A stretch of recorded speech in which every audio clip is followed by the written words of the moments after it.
I just sat down with best-selling author Steven Pressfield, and there's one thing from our conversation that I haven't stopped thinking about. This is what I learned from my conversation with Steven Pressfield.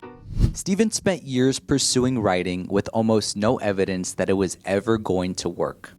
21 jobs, 11 states, years of rejection and uncertainty. And he told me something I didn't expect. He said that he persevered for years and years without really believing in himself. And that really stayed with me, because we hear all the time that in order to pursue something, you have to believe in yourself first. But what happens when you don't? That question is actually why this conversation was so personal for me. In 2022, I walked away from a job that on paper, I probably should have kept. It was coveted, it was secure, and I had worked hard to get there. But I knew I wanted something different for my life. So I left, and I bet on myself. And then came the uncertainty. I didn't know exactly what I was going to do next. I questioned whether I had made the right decision. I questioned myself.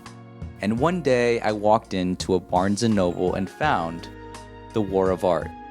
This book changed the way I understood what I was experiencing because Steven gave it a name. Resistance. The fear, the procrastination, the self-doubt, that voice that gets louder when you try to move towards something meaningful. And in the years since, whenever I felt unworthy or resistance starts creeping back in, I've gone back to this very book and it somehow shifts my perspective. So all of these years later, to be sitting across from the person who wrote it, asking him the very questions I had when I first picked it up, was surreal. And I think the biggest thing Steven reinforced for me was, you don't have to wait until you believe in yourself to move forward. You can doubt yourself and still show up.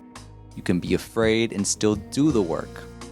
And resistance doesn't always mean you're moving in the wrong direction. Sometimes it might mean you're getting closer to something meaningful. Maybe the goal isn't to eliminate the fear or the doubt. Maybe it's to stop letting them make the decisions for you.